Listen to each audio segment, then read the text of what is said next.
Look at all these babies.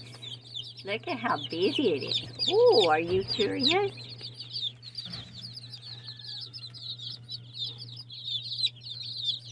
I'm pretty sure that that baby right there is an Appenzeller. But I will let you know.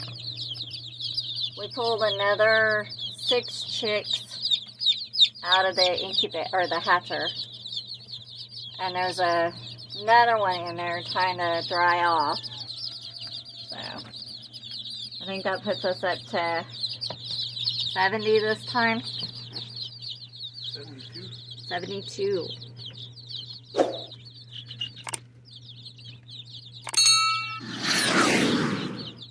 Hey, baby.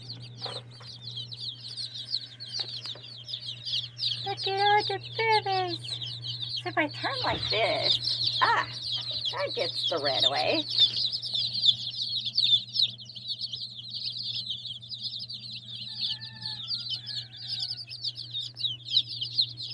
And we discovered that it was evidently getting colder in here at night.